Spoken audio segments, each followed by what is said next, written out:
Well, good evening, everyone. It's 4:30, so it is that time. Time for us to begin the end.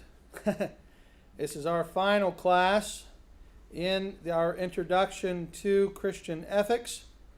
And tonight's class is what we call Student's Choice, which means that each of you had the opportunity to send in a ethical question for me to teach on.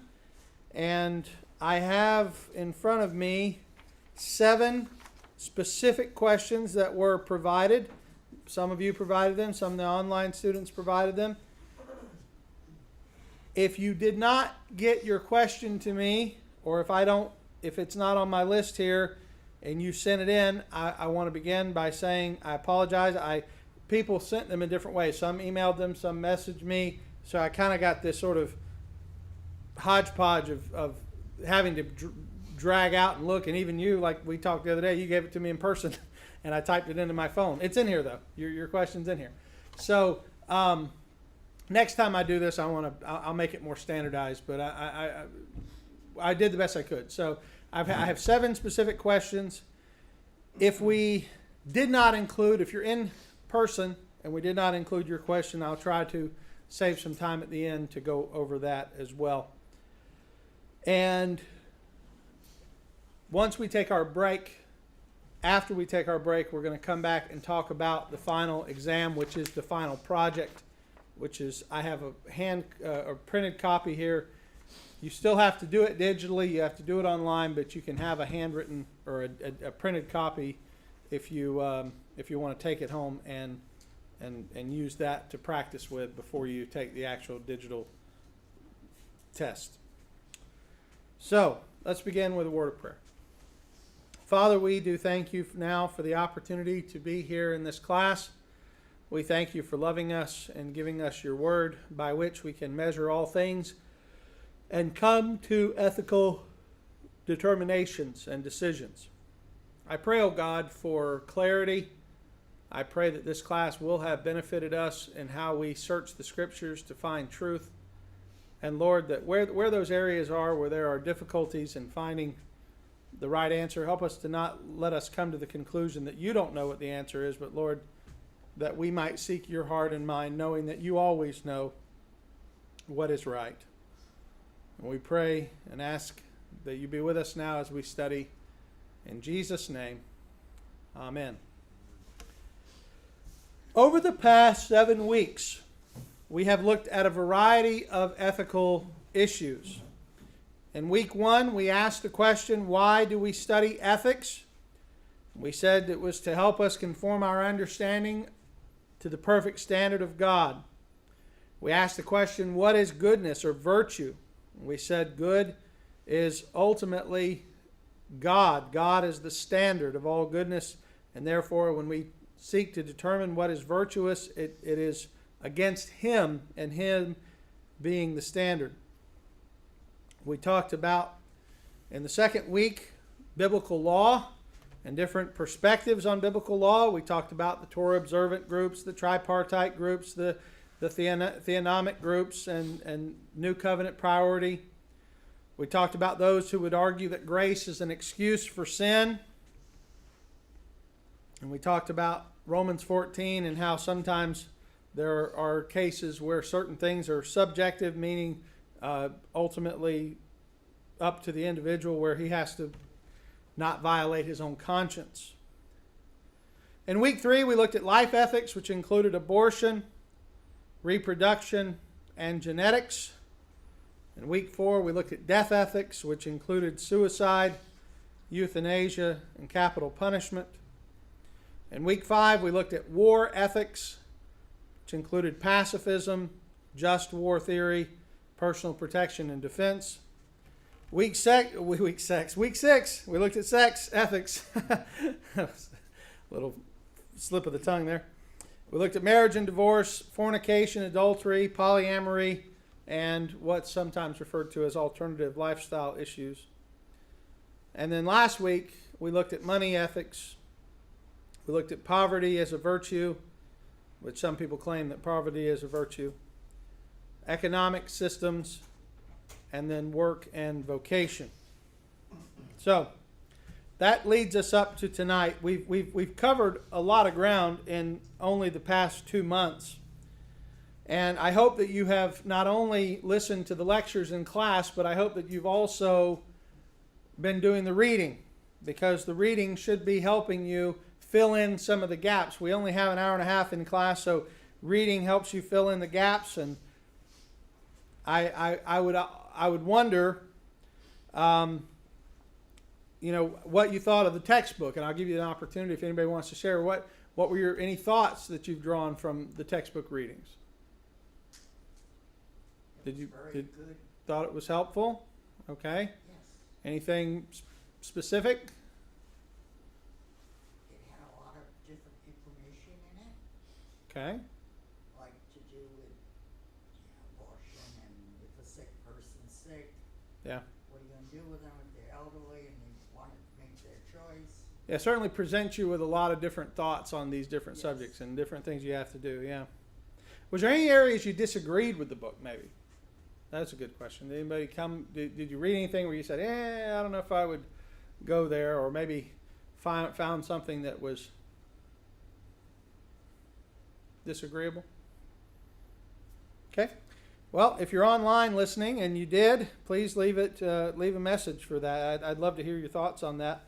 When I'm reading through the textbooks for these classes and everything, I'm often kind of looking for areas that I might disagree, so that I can give warnings. Well, on page this or whatever, this is where I may differ with the teacher, and sometimes I do. Well, in that case, there was his reproductive genetic type stuff. I kind of had he goes, again, we've got a good concise book of his larger work. Yes. In his larger work, he seems to go into it and satisfy my answer a little bit, but in that one, he seemed to not, especially with the DNA and the,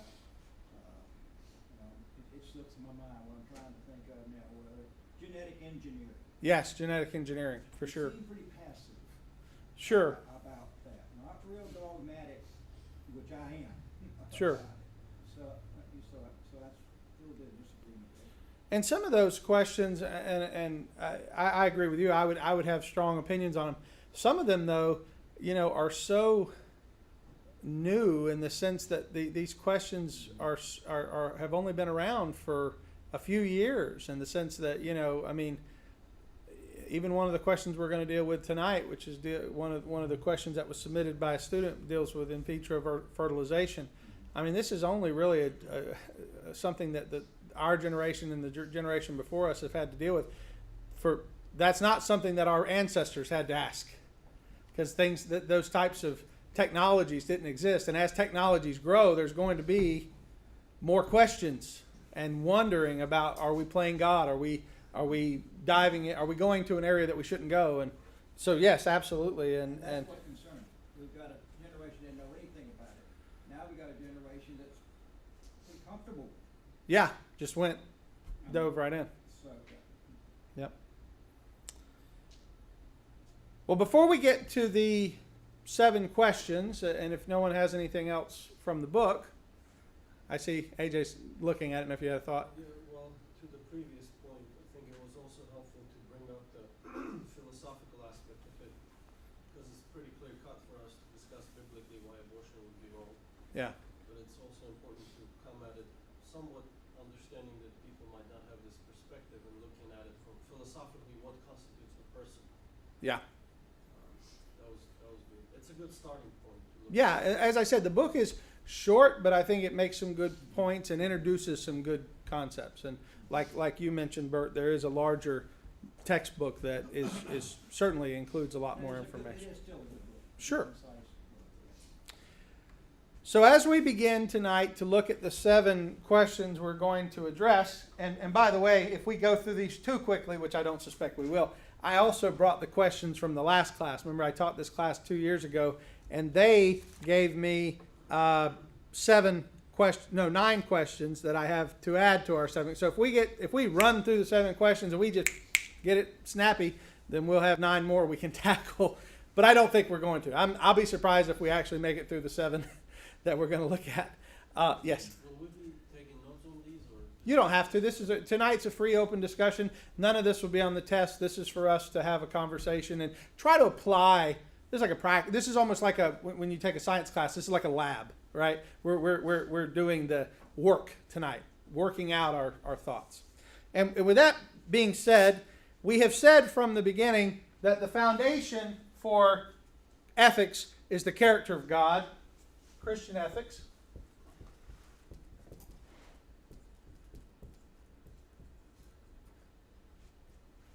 The character of God. And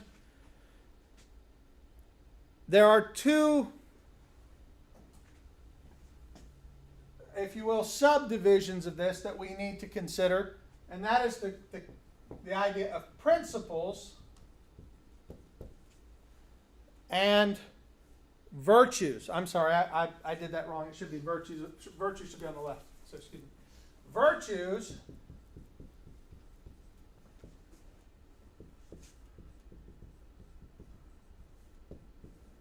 and principles. Virtues and principles. Virtues would be that which we see as a good. A virtue is something that is a good. And a principle is an ethical maxim based upon that goodness. So these are the maxims that result from the virtues. So the way this works, and we've talked about this in previous classes, but just to remind you, so for instance, on a very simple basis, if we say that life is good, I hope we would all agree that life is good. From a biblical perspective, we certainly know from God, because we're saying this is Christian ethics, therefore character of God. God created life. Life is good. Therefore, murder is wrong.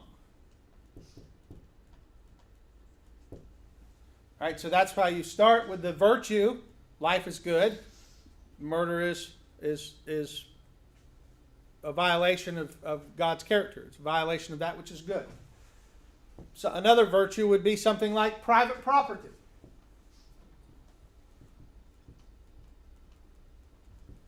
We discussed this last week when we were discussing capitalism, socialism, and communism. We said one of my biggest issues with socialism and communism, particularly communism, is the removal of the concept of private property. That everything's owned by the state or everything's owned by the community rather than being owned by the individual and having private ownership. And so if private property is a good thing, what would be the principle? Sharing is bad. That's actually pretty funny. No, what's the actual one though? Stealing is bad. Stealing is bad.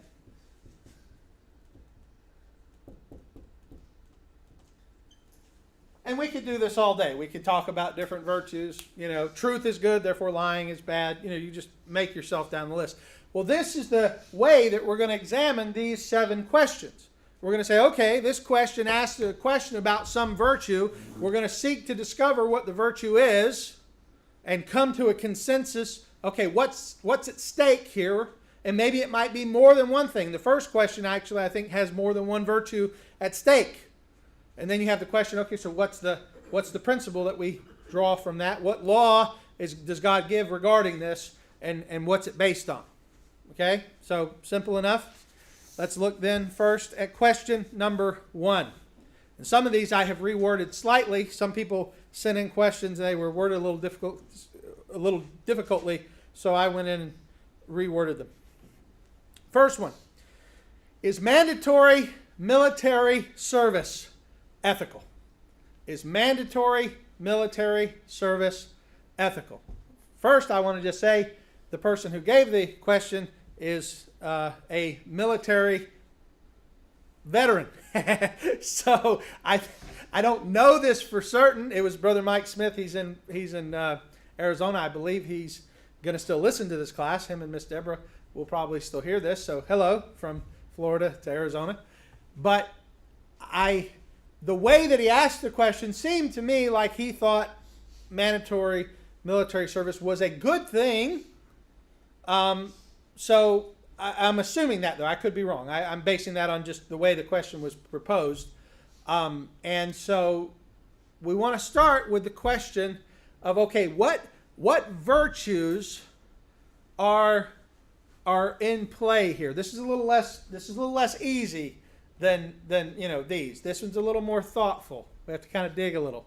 What virtues at play when we talk about something being mandatory? I'm going to erase, give us some room. What virtues are at play when we talk about something being mandatory?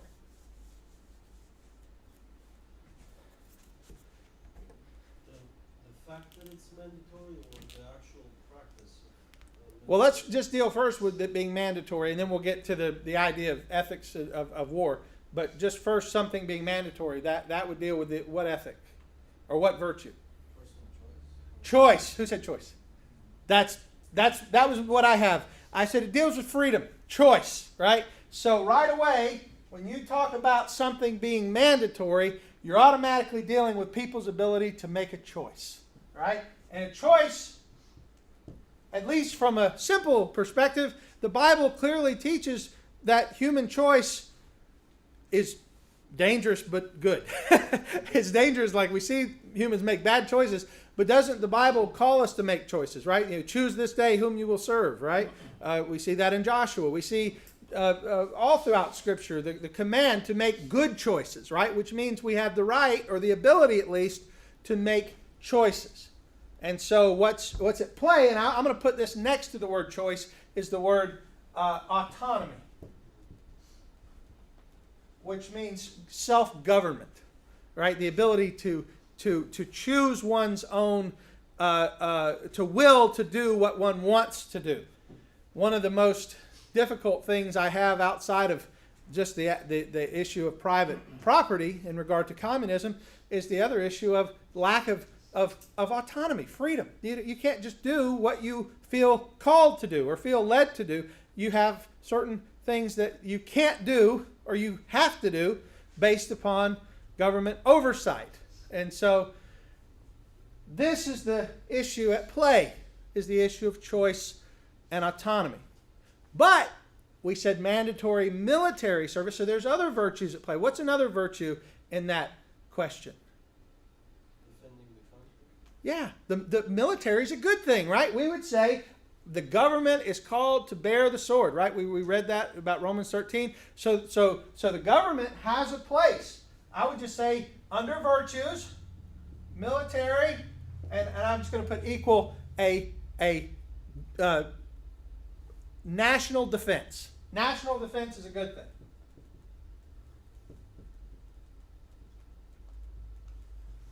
So now we have two virtues that are somewhat conflicting. You see how this begins to create the issue with how we do ethics, right? Because military is a national defense need that every country has a need for a national defense, because if a country doesn't have a national defense, what is it going to be? Not a country very long, right? Because another country that has a strong national power is going to come and overtake that country. So a country needs a strong national defense. And so if there is no national defense, there's probably not going to be a country very long. So we have two competing goods. The good of national defense and the good of personal autonomy. So now we have the concerns, the further questions. Okay, the question of the individual. Should all people serve in the military? Some would say yes, some would say no. But should anyone be allowed not to serve by virtue of their conscience? And this gets back to just war, right? What if somebody is, and I'm going to put this under virtue only because this is what they would see as a virtue, not because I necessarily think it is. What if somebody saw themselves as a pacifist? Doesn't have to be a Christian pacifist, just a pacifist in general. They say, I am a person who does not believe in pacifism. And there's actually a term that was used in Vietnam when a person didn't want to serve. What did they call them?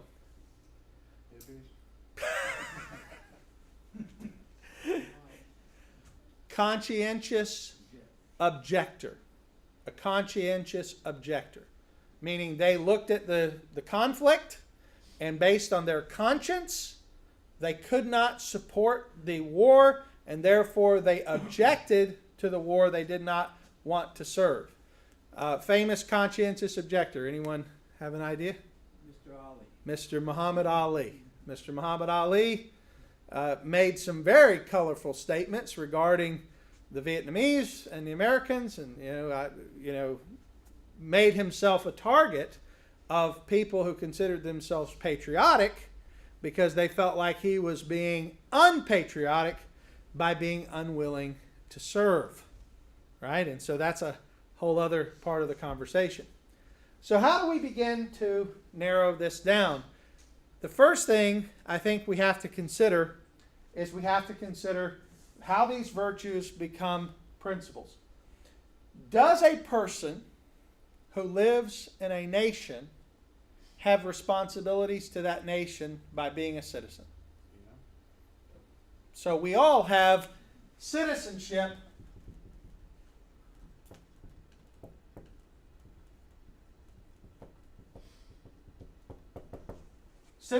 responsibilities. So none of us have complete autonomy. Have you ever heard the phrase sovereign citizen? Do you know what that is? That is a well, I say relatively recent. Within the last generation or so, there have been people who've come out and claimed that they are sovereign citizens, meaning that they are not under the legal requirements of the United States, but they themselves constitute a sovereign person who's not under the law of the land. And you know how long that lasts? When they violate the law of the land? Not very long, because whether they like it or not, they are under the law of the land. And if you can call yourself a sovereign citizen, but as soon as you violate the law to a certain point, you're going to have the law bear down upon you, because even though you have a certain amount of choice, no one has complete freedom, right? No one has complete freedom. So the question of is mandatory military service ethical begins with the issue of how much choice and how much freedom is required by the government to give us. And that becomes difficult because the Bible doesn't say how much freedom the government is required to give us. What it tells us is we are not to obey if the government calls us to disobey God. Right? If the government calls us to disobey God, then we do not have the responsibility to obey.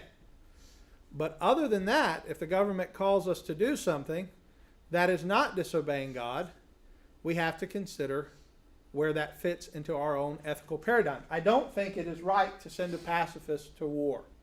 I would say right away. If a person legitimately has an issue with using firearms or whatever, can't have that as within their conscience, I think that would right away make it to where it can't be universally mandated, because I don't think the government should violate a person's conscience in that way. I'm giving my opinion. I want to hear yours. I'm going to hear your thoughts, but right away that one would affect me. Yes. They were a medic or a minister. Yeah, that's what I'm saying. And that goes back. I don't know if you remember this, but in our Just War class, I talked about the fact that there's two types of pacifism. There's nonviolent pacifism, which would say I can't fight, but I could be a medic or a military missionary or a minister, chaplain. And there's some, like the movie Hacksaw Ridge. That guy was willing to be a medic, but not be a fighter. Okay. But the other side of that comes to the question of the non-participatory pacifist. Someone who says, by participating at all, I'm violating my conscience. And therein would be the biggest hurdle for me, to force a person to do that. Other thoughts on this? Yes, AJ? Well, a major concern would be quality. So if you're going to force everybody to do what you're commanding them to do, if they're not built for that. Like, let's use the example in the Old Testament where God says, whoever's a coward, whoever's afraid, go home. Yeah. You know, it's the quality of your defense. If a person's unwilling, unpatriotic, more likely will be a target of the spies of the enemy country. Are you doing a good thing by forcing them to be in the military, or a bad thing? That's a great question, and that's a great thought. You know, I wonder how that works in Israel. Because I do know, and I didn't get to this, but Israel does require 2 years of military service.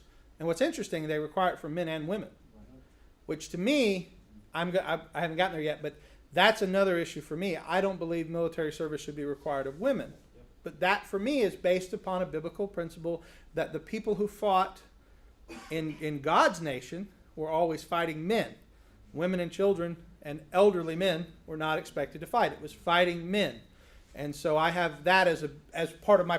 If the government said, I want your daughters, I would have to say no. Right? Right, that's a sign of degeneracy. I think so too. I think, yeah, absolutely. So, but looking at Israel, I wonder how they deal with people who are, and I don't know because I've never looked into it, but I do wonder how they would deal with keeping a good quality military when they're requiring everyone to do this. So it'd be interesting to see how that worked out on a qualitative level. It's a good, very, very good thought. Any other thoughts? Any questions? Where do we end up on this? Sometimes the answers are hard. I think that a government has the right to recruit. This is my thinking, but again, you tell me if you think I'm wrong on this. I think the government, because of the need for national defense, does have the right to recruit in times of necessity men to battle. But I do not think that it is incumbent upon all time, at all places, that every man should be forced to do this. That's where based upon the first, based upon some that men should be given a choice, but that in times of national emergency, it could be. And so in that sense, I guess I would be a proponent of a form of selective service. But as you guys don't know this, and I don't mean to go way off on a weird thing. Coming on November 4th, we're having a set-free benefit here at the church, and it's going to have a variety show. And I'm going to be doing a little comedy act for the variety show. And one of the things I was going to jokingly talk about in the variety act was the idea of being drafted. Because I've never had a desire to be in the military. And I just think drafts, for me, the easiest thing in the world would just be really bad at it. And they wouldn't want you. But that goes back to the quality thing that I would just be really bad, not on purpose, but I just don't think I would do good. I think they would be like, I think we're better off without Keith. We're going to send Keith home. It's like how David acted before the king. Yeah. So, but you see how this is going to work for the other questions? We begin by saying, okay, what are the virtues at play? How do they work out? And where can we find a legitimate answer? And as I said, to me, I think the legitimate answer is there are times when the nation needs to call upon its men, and those men should be willing, if called upon, to serve. Yeah.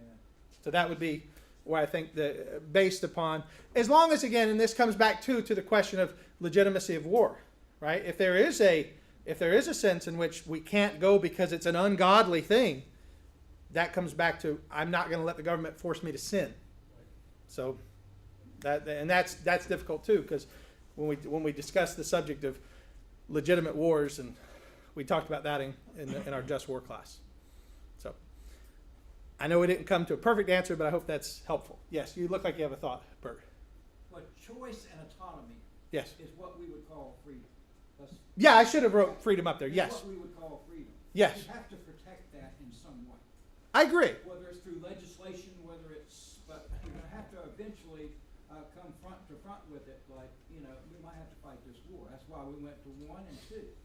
Yeah, and that's a good point. This is required for that. In case you didn't hear, if you're at home, what Bert just said is great. To have freedom of choice, there has to be a defense of that freedom of choice. So there's got to be responsibility too. As we say, responsibility comes with those things. Yes, sir. Just one more thought. So I would say it should never be completely mandatory, but to a certain degree mandatory, proportional to how godly your government is. Okay. So the godlier they are, the more you can trust them to do the right things, to wage the right wars, and to collect the better people, but it shouldn't be universal across the board, like you said, because of all those reasons. No, I think that's great. Hey, who among us, if we are godly men, would not stand with a godly government, if it were a godly government. So good, yeah, absolutely Well, good. that would increase our choice and autonomy.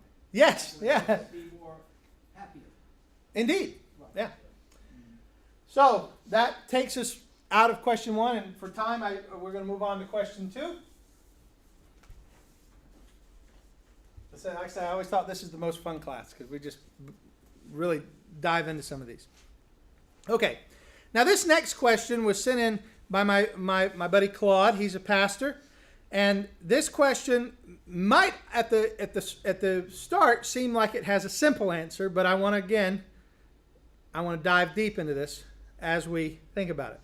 The question is this: is it ethical to present the exclusivity of the Christian religion as being the only true religion of saving faith over against other religions such as Judaism, Islam, and all others? And you can just put anything else you want in there. And so, yeah, I heard somebody say yes. I rewrote it as a shorter question. Is it ethical to tell other religions that they are wrong? That's what he's asking. Is it ethical to say to the Jew, you have rejected Christ and therefore you are wrong? Or to the that just seemed like you were Do you make it bad? yeah, it just seemed like you were making a point. So let's go back to the virtues here. Virtues. Okay, first virtue. We just talked about this virtue. Freedom. Right? So is it a virtue to say that every man has the right to choose what he's going to believe? It's like we want to say yes, we want to say... Freedom of religion. Huh? Freedom of religion, right? Most Americans, and again, this isn't an American ethics class, it's Christian, but most Americans would affirm the right for each man to choose how and if and who he's going to worship. Right. Right? And so that's what I mean when I say the virtue at stake is freedom. But then someone would say, well, I'm not violating anyone's freedom by telling them that they're wrong. Right? So that's where my initial answer would be. Telling someone they're wrong would not be violating their freedom. It would simply be my understanding of God versus their understanding of God. Me telling them that they're wrong would not be unethical. But here's where the rubber begins to get closer to the road. What if fidelity to Christianity was made legally mandatory? That's a different question, isn't it? Because now we're not saying I can tell the Jew that they're wrong for not worshiping Christ, or I can tell the Muslim that they have a wrong understanding of Christ. But what if we had a theocracy? And the theocracy said that while you have every right to believe what you want in your brain, you must adhere to the Christian faith, and you must go to church, and you must read only the Bible, and you must be baptized, and you must obey the church's understanding of God's law. See where that, and you might say I'm changing the argument. Well, I am in a sense, because I think this is where the debate would come in. Would that be right to tell men that under penalty of law they must be Christian? So, maybe it's stone for this. No, I want to hear. The way it is framed here, the freedom of religion, I don't find it biblical. Okay. So I would say yes to a point. So Okay. for example, government members or, the school board. Because I just don't believe there's neutrality. So it's either Christian or it's atheist or it's Muslim. There's no neutral ground where everybody will be happy. So this is what we're experiencing, right? If you're going to have a radical separation of church and state where the church not teaching the state how to be, that's misunderstanding the separation of church and state what it should be, then we inevitably end up with an atheist government pushing abortion and all this. Because I don't believe in neutrality, I believe that with reservation and care, there must be some kind of a constitutional body that protects at least the governing members and their beliefs and whatnot. So this is a big debate. No, it is. It's. I'm going to write a word on the board. I'm sure it's on your mind. It's the principle of theonomy. Yeah. Theonomy is the idea that all of the government should be submitted to God's law. Theonomy means God's law. So the idea is that whether you're a Christian or not, you should be subject to God's law. Which you are. Everybody's going to be judged for it, right? Everybody's going to be judged according to God's law. But that's essentially what we're talking about.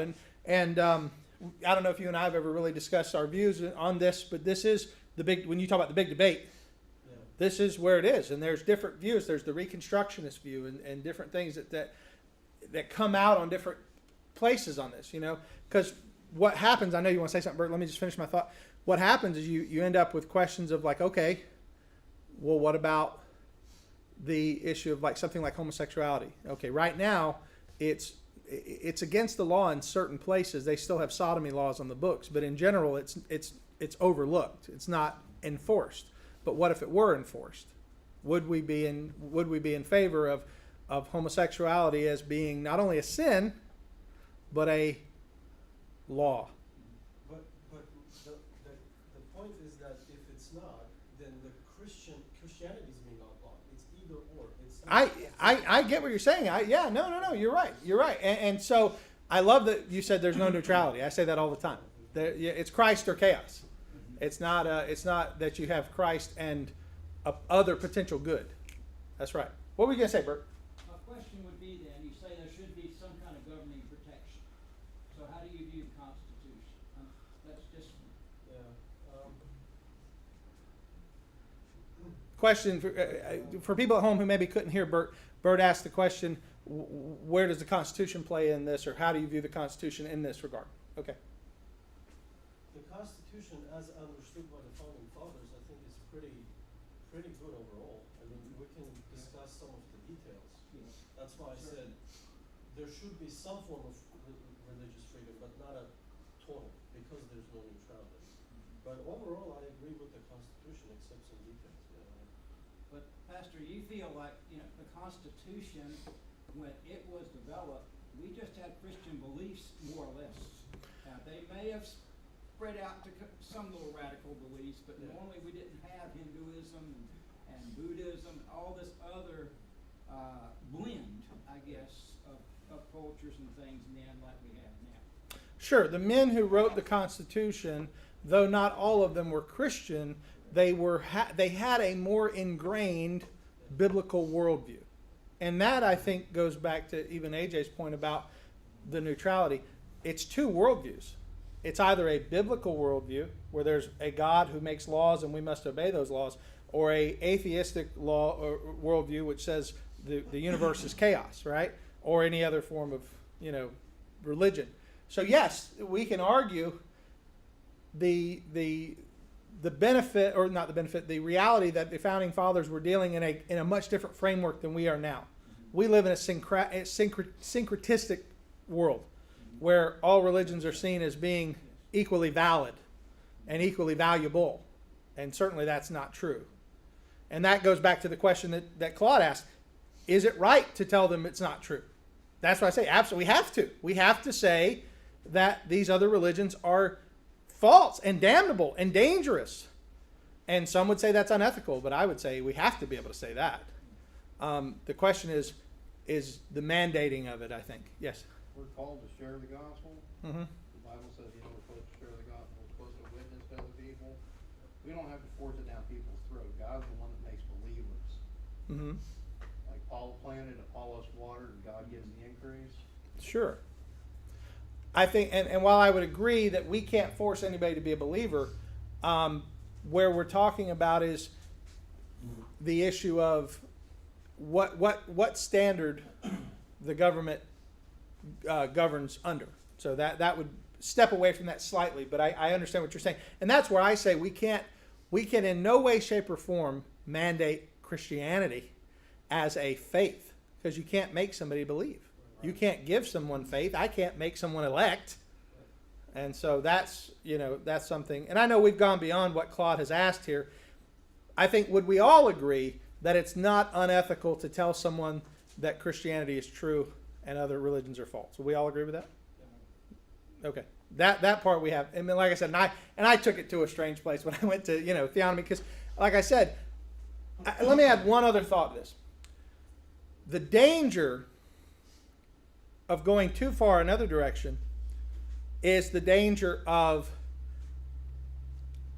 having a religious system, let me back up. Having a church denomination that's the standard versus simply an understanding of God and his nature. So for instance, there was a time historically, not in America, but in Europe, where to be a Baptist, meaning that you rejected infant baptism, could be punishable by death. And there were, if you've ever heard of the third baptism was the people who had been baptized as babies, rejected that, received believers' baptism, and then were drowned for it. They called it their third baptism. And so as a Baptist, I have a somewhat of a allergic reaction when I start thinking about the mandating of church denominational standards. And I know you all would agree with that. And that goes further. But that's my fear of where theonomy can lead. It can lead to, okay, who now is going to determine, who gets baptized? And will that become a marker of citizenship? It was at one time. That you understand, baptismal certificates at one time could be used in place of birth certificates.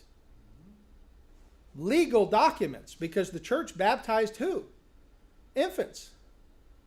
And so these things, when the church and the state become intricately tied, there are issues that arise as well. So that's where I think we have to think through all of that. But I agree, there is no neutrality. I absolutely with that. So that we think the thought of when does tolerance become intolerance?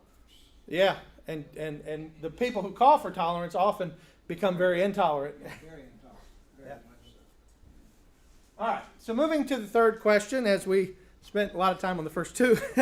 The third question, I may have to, I don't want to go too quickly through these, but this one I may have to go a little quicker. This has to do with something called embryo adoption. This goes back to our question on the subject of abortion. This is how the question was written. Is it ethical for infertile Christian couples to adopt embryos, specifically embryos that are extras, the frozen ones that have been given up for adoption by couples who had undergone a successful IVF process and do not want any more children? I'm not referring to embryos that are a result of male and female volunteers or surrogates. Okay, so this is a very, very specific question, because they're not asking, one, if IVF is good or bad.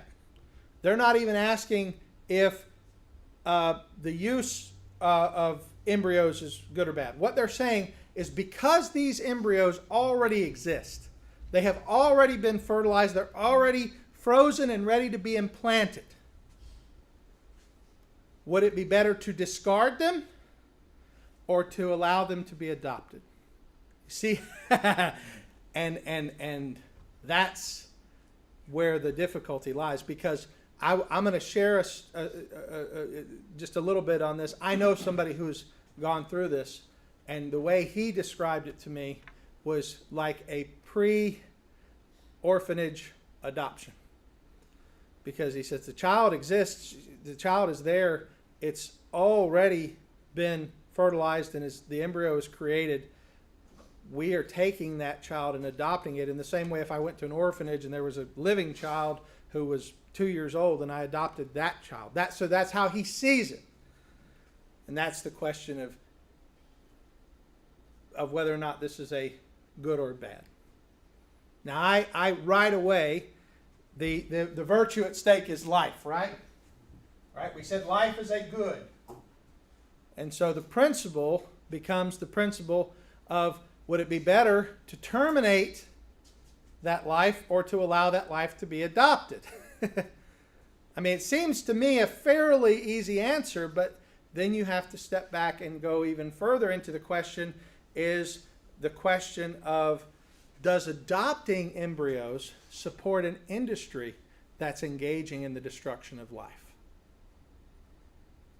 See where it gets a little more difficult, because is the IVF system something that we would be supporting by going the route of adoption? We've sure come a long way from the handmaid, huh? Yes. Yeah. Hagar's story is way, yeah. Yes, Kitty, you have a thought? If the embryo is life, Yeah. and we don't take that life and grow it, and let the baby become a baby and all, then the other thing is death. Yeah. And that's murder. So if we didn't adopt it or further it, then we're as bad as everyone else. So it would be better, in your idea, your thought is that it would be better to allow the adoption than to allow the destruction, even if by doing so we are tangentially supporting an industry that we may not agree with. No, I hear you. I hear what you're saying. I'm not disagreeing. I'm just Support things we don't agree with every day, so. okay. All right. You have to weigh it out. Yeah. Okay. Yeah. Yes, sir. Wouldn't that be the same as trying to adopt a kid that's going to be aborted? You're not supporting abortion, but you're saving that child. That's a good point. That's a good point, because I've stood outside of abortion clinics and I have begged people walking in, please don't kill your baby. We will help you get it adopted. Saying that very thing. I mean, we had a person in our own life before my wife and I had children who wanted an abortion. We begged her to let us adopt the child. She didn't. She said, I'd rather have it destroyed. And you made the distinction of, it'd be different if you were not to look for people to donate an embryo to you. Yeah. Yeah, and they make that clear. Promoting that, yeah. Yeah, they're not promoting it. They're saying this exists, therefore we're going to work within a system that's already there. There's a big I think that makes a big difference, and I think you're right. What do you think, Corey? Doesn't, what is it, fertilized embryos Mhm. in the process, usually the undertaking of the process create more fertilized embryos, like when you're actually trying to. Well, that's what's caused this issue. There's more fertilized embryos than are being used, so those are being adopted by people who can't, for whatever reason, fertilize their own embryos. By him adopting or the family adopting, would it be preventing them from doing the same thing that started the? No. Basically, the process itself, it's preventing them by him adopting it from actually going through that process itself. And creating more fertilized. Well, they're already there, though. It wouldn't be preventing it because those already exist. But my question is, does it? And where I agree with you, but my question is, by the adoption existing, does that produce more? Are they going to produce more so that more will be adopted, and then it kind of creates a vicious cycle? I agree that it should be allowed. The adoption should be allowed. So I want to say that until IVF is. until IVF no longer exists. Yes, but like I said, this one is difficult because it's dealing with a current system that already is. Like it already is there. Should embryo adoptions be allowed? As long as there's embryos that are out there that are alive and can be adopted, it seems to me like life would say yes. But should IVF continue to be a thing, that's where we would say probably that's where the issue is. It seems like it involves, one way or another, a compromise and a certain cleaning up of a mess of ungodly people Mhm. by the godly people. So it's a good marker or shows where your society is, but it's still going to be good because we're talking about either death or life. That's right. So you still got the virtue. Yeah. Yep. No. Like I said, I think that one's got a lot of moving pieces. But certainly I think when we come out, we try to come out as always best on the side of life. All right, next one, because again, time's getting away from us. Number 4. I love questions like this one because this one is a fun question. How can a person be pro-life and eat meat? How can he not? How can he not? Okay. Well, let's for a moment let's at least look at the virtues. The subject of pro-life certainly deals with the virtue of life. I just erased it. I just put it back up here. Yep. But what's another virtue in the subject of eating meat? Sustenance is a virtue. Yeah, we have to have sustenance, right? So, I mean, that may not seem like a virtue, but at the end of the day, there, and I'm gonna add one on the left side that this may seem odd, but as I was preparing this week, I actually wrote this down. Enjoyment. Amen. A good ribeye. Yeah, that's right. I mean, is there? Natural vitamins. Okay, yeah. So I'll put a star next to sustenance because that's right. There are certain things that meat provides, right? You have to take artificial to get the same things. Yep. Yes. We can shoot right at the core and ask, the question presupposes that killing an animal is a bad thing. Mm-hmm. So we have to ask by what standard? Yep. And what type of killing and what kind of consumption? Are we talking about just torturing animals, or are we talking about appropriately killing and butchering them for meat and food? And what's prescribed to us by the Bible? We just have to ask by what standard and what is presupposed in the question. Yeah, absolutely. And one of the presuppositions in the question that I would say is a presupposition of equality between animal life and human life. And I would immediately say that would be incorrect. The Bible never places animal life and human life in the same category. Humans are made in the image of God, animals aren't. That's right away a distinction that's easy. But here's where the question, and I know the person who asked it wanted to get to this, is it comes to the issue of the ethical treatment of the animals themselves. So that's something AJ just mentioned. Okay, yes, there's a standard. And does the Bible give us at least some indication that animals are not to be mistreated?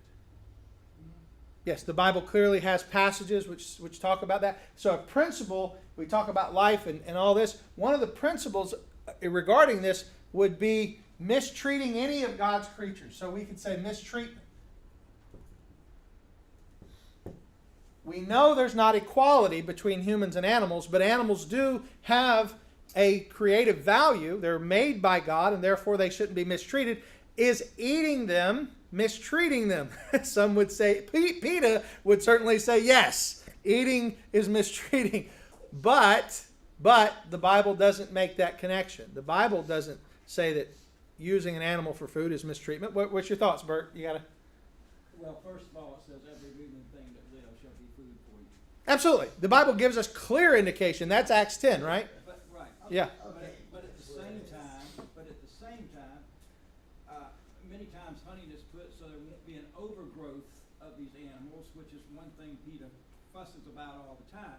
Yeah. They believe in baiting, but yet at the same time, or neutering, and they also, but at the same time, we got to understand these things are just let go, then they'll overrun us. Sure. And like, I think, and I could be wrong, but animals such as like hogs, there is no season. They're allowed to be killed anytime because hogs can overrun. And so they have to be culled all the time, not just in a specific season like deer or something like that. Sorry, can I add one important? I think this discussion of mistreating animals is secondary to the question. So I would say a person can mistreat animals and still be pro-life because there's a big category difference. Absolutely. Now, I would agree. We can go and discuss should we mistreat animals, yeah, but that's a secondary question. Good Because thought. there's a big category difference between a human and an animal. Imago Dei and an animal. There's Yeah. a big difference. Well, that's why I said that before, and I agree 100%. If we don't see the distinction between man and animal, we'll never come to the right answer on this. But is there a reality where we shouldn't mistreat animals? That's a secondary conversation. Is having animals that are raised purely for food mistreating them? I would say no, but there are documentaries out there about how animals are kept in cages and stuff and they're mistreated, and some people get very emotionally upset by that. But I'm more concerned about the hormones they're putting in the animals, to be honest with you, than I am about whether or not an animal is free range. I don't know if you've ever heard of Nate Bargatze. He's a comic. I like him. He's funny. He's clean. But he said he talks about free range chickens. He said, I don't want a chicken that had a dream. It's like, I don't want to eat it. He said, I don't want to eat a chicken that had it. And I just thought, he's like, that's so, I'm going to have to cut that out. That was, Good point. okay, but anyhow, point of the matter is, you're right. The distinction is made in the image of God. There shouldn't be a comparison with human beings. Can we talk about mistreatment? Yes, but it would be a different category of conversation. All right.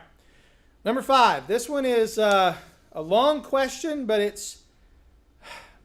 and I'm not even sure we'll have a great answer for it, to be honest with you, because this one's hard. This one's very hard. I know my thought, and I'd love to hear your thoughts, but here's how this one goes.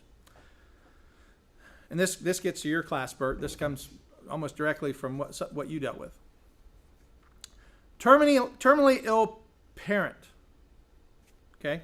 Terminally ill parent with rare disease, has no hope of cure and no treatment options, wants to die with dignity. Parent asks the adult child to drive them to a state that has death with dignity laws so the parent can reside there in order to take advantage of the death with dignity laws when the time comes.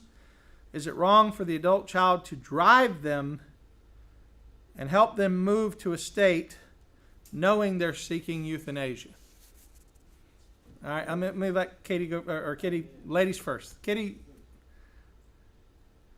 As a child who had an elder parent who had a kidney disease and had to go for treatment 3 times a week, he turned 90. He woke up by himself and decided, I don't want to go no more. So that meant that he had 2 weeks to live. And I went along with what my dad said because he's lived his life and he wanted to go out with dignity. Okay. I would say no, it would not be wrong for the parent, a child to drive their parent, because in order for them to do it, they're loving their parent, because as long as their parent does not have Alzheimer's or anything else that would alter their mind and not be making their own decision, then the child should obey their parent. Okay. Well, that's what I want to hear your thoughts. AJ, you have thoughts, I guess? Or you had your hand up, I'm sorry? Obviously, it's sensitive, and I understand that, but I would say that in this case, terminating life is worse than disobeying the parent in this case. And again, I'm being sensitive. I understand it's a hard issue. And I would say it's okay if the person wants to decide to just not go to treatment rather than just ending the life artificially, because again, we're presupposing that God cannot do a miracle, for example, and save that life or heal that person. Or maybe he doesn't. But the point is that we've heard countless testimonies that it has happened. But even apart from that, just the virtue of life and artificially terminating life, I think it's a serious one, even in this very difficult situation, though I know it's a sensitive topic, and I'm not trying to be blunt about it, but I think if a person decides not to go to treatments and just die naturally, yes, we can let that happen, it's their choice, but to terminate it artificially, this is where we're crossing the boundary. Yeah, I would make a distinction too, and that you just said this, AJ, but just to clarify, Kitty, in your situation, you talked about withholding treatment. I do think that's different than administering a killing drug. Would you agree with that? That there could be a difference between withholding treatment and administering something that would take someone's life? There could be a definite difference. Okay. But at the same time, if that grown-up wants that, then who are we to say no? Well, that's where I think the question lies. That's where the ethical issue lies, is do we have the right to seek out artificial means of death? That a natural death would be someone who who allows themselves, like let's say if I was diagnosed, I'll use myself as an example. If I was diagnosed with cancer, and the doctor said, okay, if you take chemo, you can live for 10 years. If you don't take chemo, you'll live for 10 months. And I choose not to take chemo. Now, I do believe that would be my right to do so. I don't know that it would be wise, but it would be my right to do that. Because chemotherapy is the introduction of a drug that I may not want in my body. And I may say it's better for me not to have chemotherapy and trust the Lord's going to do what he's going to do. And I may live 10 years without chemotherapy. We don't know. And I do think there's a difference between that and someone administering a killing drug. And that's where I take my biggest issue with euthanasia, is where we are administering death. When someone withholds medication, that's not administering death. That's withholding what might save them. We don't know if it will or not. So that's where I think the distinction lies in this argument. I would have a very hard time administering death to someone or saying that that was in line with God's word. Whereas holding back treatment based upon someone's desire to trust God, because that's what they're doing, they're trusting God, I think that's a little different. So I would definitely, that's my understanding of that, and I think that's a safe way. And I want to point, Bert, you look like you want to say something. I don't want to say. I'd like the brother there, he's got his hand up. Oh, I'm sorry, go ahead. The fifth commandment, I think says honor your father and mother. Mm-hmm. Is it the parents' wishes that that's what they be done? Possibly, and that's a good thought. You know, we hadn't really talked much about that commandment, but at the same time, and I'm not trying to argue, just pushing back a little, honoring a father and mother does not mean that we always obey, because sometimes our father and mother may call us to do something that would violate God's law, Right. and there's always a law higher than our parents. But that's a good question, though. I mean, is taking them honoring them? Right. Certainly, like I said, these are not easy. People didn't write them in because they were easy. They're all difficult. Bert, did you have a thought that you wanted to add, though? No. The only thing, and I know it's a very sensitive issue, and my heart goes out to anyone who has to deal with it. Yeah. As they do. But I also know, through working with hospice and other things as a chaplain, there are ways to ease that difficulty Mm-hmm. that is not death-threatening necessarily, and that does let death just take its own course. Not administering death, though. Correct. And that's the phrase I use when it comes to the word euthanasia. And going back to your class, one of the things that strikes me is when we give the government or any group the right to administer death. You talked about it in your class. You were very passionate about it. When you give them that right to administer death, it's a slippery slope. And I know slippery slope's sometimes a bad logic, but in this case, I think it's very true, is when you give the government or the hospital or the doctor the right to start deciding who lives and who dies, it can be a very, very dangerous thing. And so, yeah, I think that has to be considered as well. Yeah, real quick, it's a slippery slope because doctors are not omniscient. Yeah. They're the ones saying there's no hope. Yeah. They're not God. And exactly like the abortion industry, they start by saying, oh, we're just looking for unviable cases or whatever, but then they start expanding that more and more. You're not omniscient, you're going to use that excuse to expand it based on your agenda, so only God knows what actually will happen and when will the person die. So we don't have that, omniscience to decide automatically. Amen. All right. 2 more, and then we'll take our break. And this next one is not easy, but I do think we can go through it relatively quickly, I hope. This was the question we talked about the other day, Corey. The question of, is it ever okay to break God's law? That's a fairly straightforward ethical question. Is it ever okay to break God's law? And right away, our initial answer is no.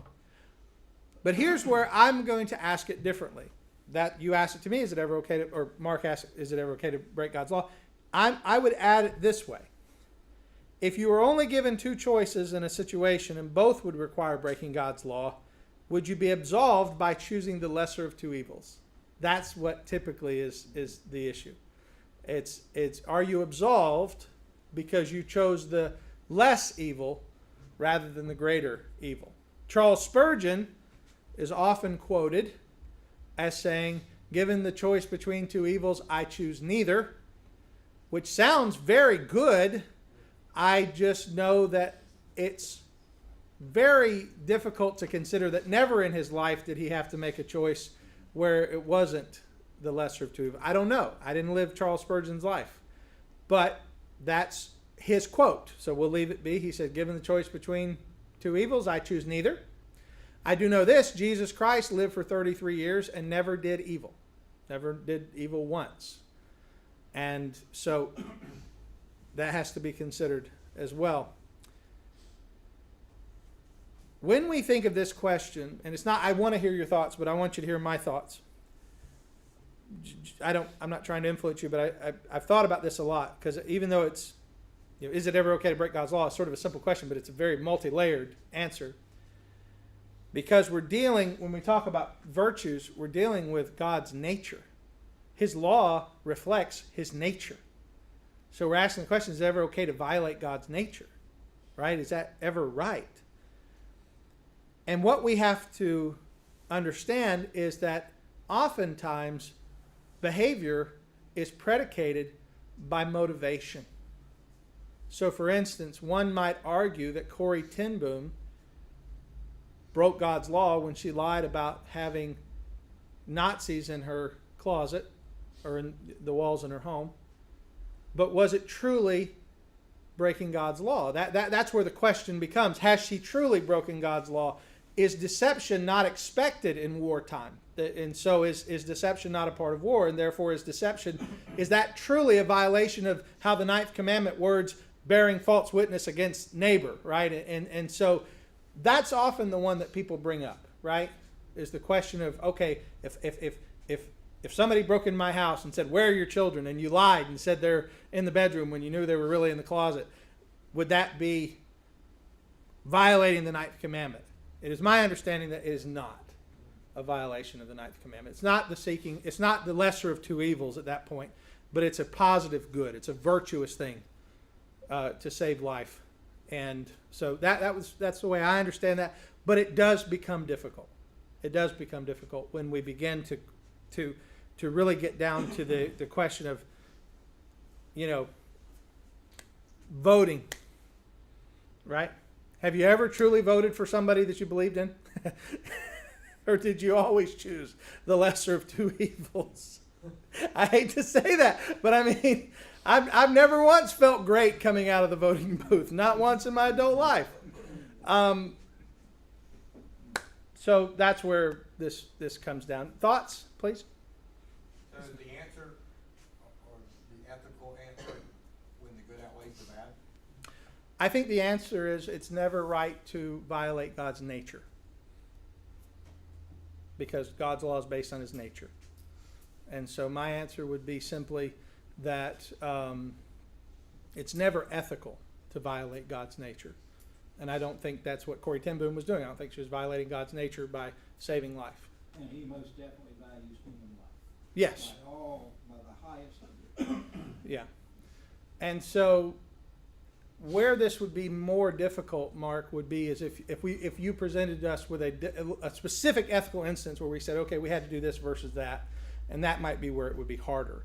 But on the basis of the question, is it ever right to break God's law? The simple answer is no. It's never right, because God's law represents God's nature, and we should never violate God's. The thought came from Rahab, actually.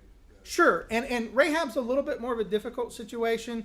I don't have time to get into it right now. There's a lot of debate about whether or not she should have said what she said in the way that she said it based upon the situation that she was in. Should she have trusted God or what?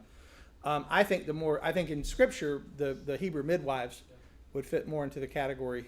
Even though Rahab could be used as that example, I think the Hebrew midwives who went back to Pharaoh and said, "Hey, these women are having birth. They're birthing too quickly, right? Again, deception in wartime, right? Is this wartime? Would this qualify?" So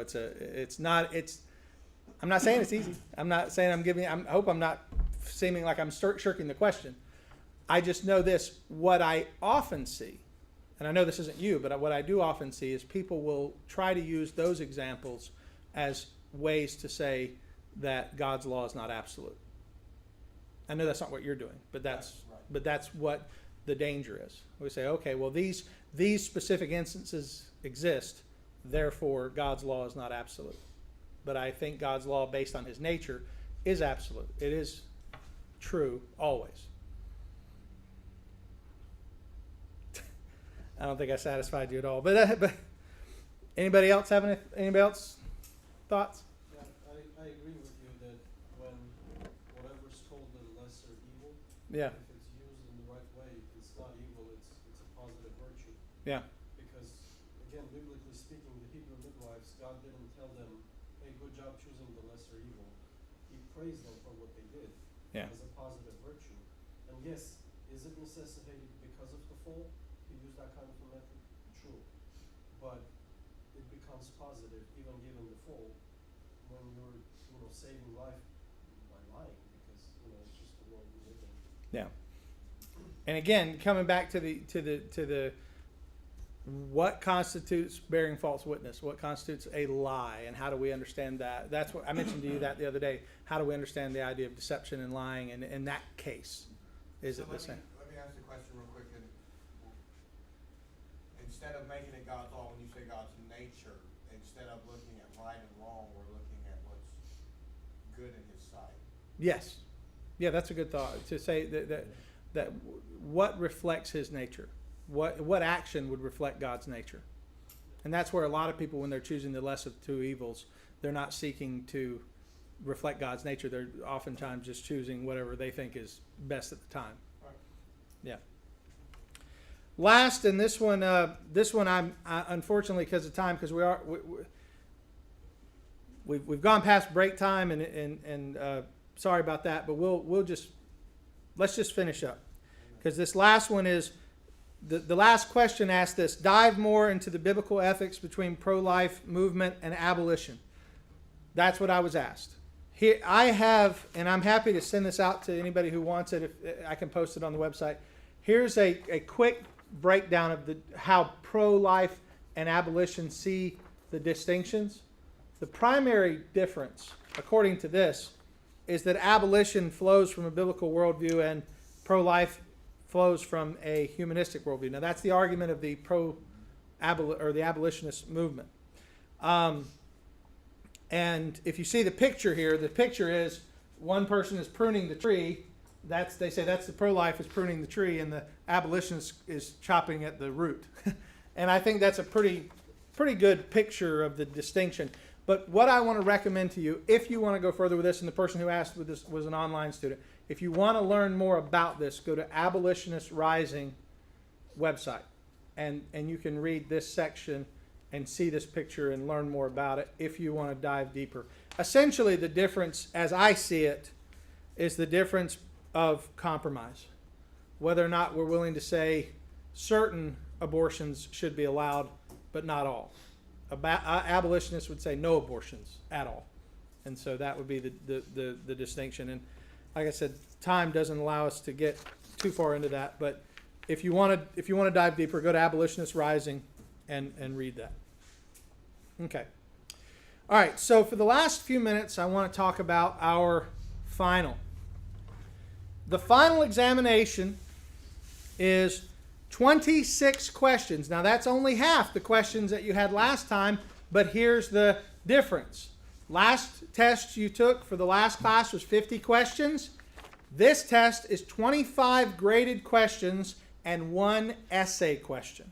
The essay question will not give you a grade when you put the essay online, and my recommendation is type the essay on a sheet on like Word or something and copy and paste it. Because if you type it into the test and you lose it, I can't get it back for you. If it's gone, it's gone. So type it up on something so you can copy and paste it and keep a solid copy for yourself. Okay?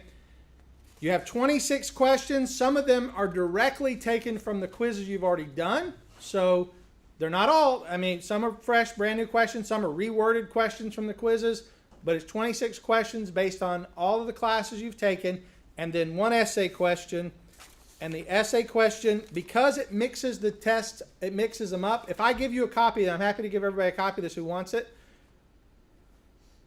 this might be in a different order than what you get when you look at it online. And the questions that are multiple choice might be in different order. So don't just copy from one to the other. If you want to use this to practice with before you go do the digital, do that. That's fine. But I don't want anybody to get messed up because they did it on paper and then transferred the paper to the digital. Here is the essay questions. I'll go ahead and just tell you what it is. Choose one of the following ethical questions to write a short essay on how you would answer the question presented. This will not be included in the grade for this exam. You won't, because there's no way for it to read your essay and understand it, right? It's not artificial intelligence. It can't read. I have to read it. So when you submit, 25 of your questions will be graded, and then I will read the essays. So I'm going to look at those. If you don't write an essay, you don't pass the class. Your essay is required. Okay, so that's how this is. 25 of them give you a grade. I give you your final grade based on that and your essay. Okay? Here are the 3 things you can choose to write an essay on. Number 1, a Christian policeman has been transferred to narcotics investigation. Part of his new duty will be to go undercover. This will involve falsifying his name and intentions on many occasions. He is excited for this new opportunity, but is also conflicted when it comes and comes to you for advice regarding the biblical prohibition against telling lies. We just talked about this. How would you counsel him? Justify your answer with Scripture. So that's the first one. There's 2 more. Second one, a Christian couple in your church is experiencing infertility. It's discovered that the problem is with the man, and the woman is perfectly capable of bearing a child. She desires to experience childbirth and is pressing him to allow her to receive artificial insemination from a sperm donor. The man is uncomfortable with this idea but does not want to displease his wife, and he is afraid that her dissatisfaction with him could cause her to eventually abandon the marriage. How would you counsel him? If given the opportunity, how would you counsel her? Justify your answer with Scripture. Number 3. By the way, you only have to do one of these. You only have to write a short essay on one. So, but you can do all 3 if you want. I had fun coming up with them. These are not, I didn't get these out of a book. I wrote these based on like what I was considering to be difficult situations that someone might have to face. The third one.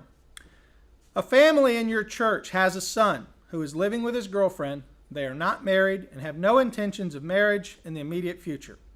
The son and girlfriend have been evicted from their apartment and are in desperate need of a place to live, or they will be out on the street. Another member of the church decides to allow them to stay together in a guest room they have available. The family of the son are upset because they do not believe the two should be cohabiting. The family that has taken them in believe themselves to be helping in a bad situation and that the son's family is being too judgmental. Given the opportunity to address the family where the two are staying, what would you say to them and justify your answer? So those are 3 ethical, real life stuff. I mean, all these are somewhat tangentially based on things that I've dealt with.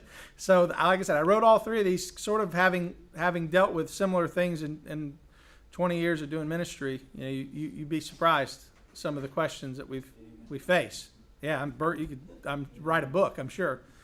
So I think that's going to be part of the fun of this class, is thinking through something like this. And this time, it's not in a group. You get to do it all by yourself. You get to look at one of these questions and spend time with it and write out your essay. And like I said, so you got 25 questions and then the essay. The only thing I'm going to say is the essay may show up at like as question 6 on the test because, again, I can't tell it where to put. The essay should be at the end, but it might not. So go in and do the other 25 questions first and then do the essay question. Other than that, I need to see your notebook if you want to do the test. So if you brought your notebook tonight, great. I know you don't have yours because you didn't make it home, Kitty. So you can bring it to me tomorrow and I'll take a look at it. If you are doing this class online, here's what you have to do. You have to, once you take your final, for you to receive your certificate, you have to send me a picture of your notebook. 1 page from your notebook. I don't care what page. I just want to see that you took notes. And 1 page. Don't send me 15 pages in an email. 1 page is suffice. I just want to know that you're taking notes. I mean, some people want to show me their whole notebook, and that's fine. But it's just hard to, when you open an email and there's 15 attachments. Just show me 1 page, just to show that you did the work, and I'll take it on honor that you have the rest of the notes. Okay? So I'm going to walk around in a minute and do that. Any questions? Do you guys want a hard copy? You guys want a hard copy to take? All right, give me 5 minutes after we finish, and I'll print them out, and I'll have them to you. I didn't make enough to hand out, but I'll go do that real quick. All right, well, let's end with prayer. Father, thank you for this class. I pray that it has been fruitful and helpful and encouraging, and I do pray, Lord, that you would bless our understanding of the virtues that we base our principles of living on, and Lord, that we would seek to grow in our conformity to the person of the Lord Jesus Christ. And it's in his name we pray. Amen.